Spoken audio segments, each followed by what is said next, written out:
This car swims. This car jet skis. And this car has a garden in it. These cars are not from the future. They were built in 2021 by this guy. So we flew all the way to Switzerland to ask him, how can a car swim? And is he gonna be the one to build a flying car?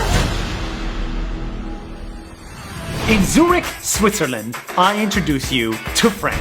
Hi NOS Daily, my name is Frank and I have the most craziest collections of cars in the world. Every year, Frank creates a car, a crazy car, just because he can. Frank's cars can be so crazy that one year he figured, if Jesus could walk on water, maybe one of his cars could drive on water. I certainly do love boats, jet skis and whatever is on the water, but my true passions are cars. So then, Frank had a new problem. What could possibly be crazier than a car on water? Well, maybe a car that goes underwater. The inspiration of that car I have received from James Bond, the movie The Spy Who Loved Me, where he escapes his enemy underwater. But as we all know in life, to do fiction and to do reality are two different pairs of shoes. Yes, because if you want your car to swim, you'll have to make it waterproof. You'll have to put propellers on it, and you'll have to make sure it doesn't weigh more than 900 kilograms, unless you want it to sink. The car by itself needs to be lightweight, and the driver, the passengers inside, they need to wear a wetsuit. Now that his car had conquered the water, Frank decided it was time for them to conquer the future. So he built this car that can separate like a Lego.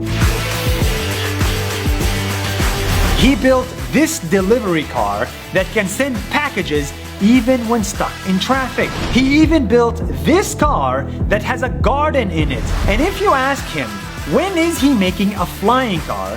His answer? What is missing in our collection actually is a flying car. We thought about it, but technologies of today are not ready yet. The more cars he made, the more people called him crazy. I love to be called crazy. In German it means verrückt, and the verb of it means that you move things, and this is exactly what we want to do. We want to move things, but also the minds of people. Frank didn't make those cars to go viral. He didn't even make them to get rich. He made them to teach you two things: dream big and go crazy. Dreams is like the fuel which gets me forward, the fuel which makes me do things. That's right, because as Steve Jobs once said, the people who are crazy enough to think they can change the world are usually the ones who do.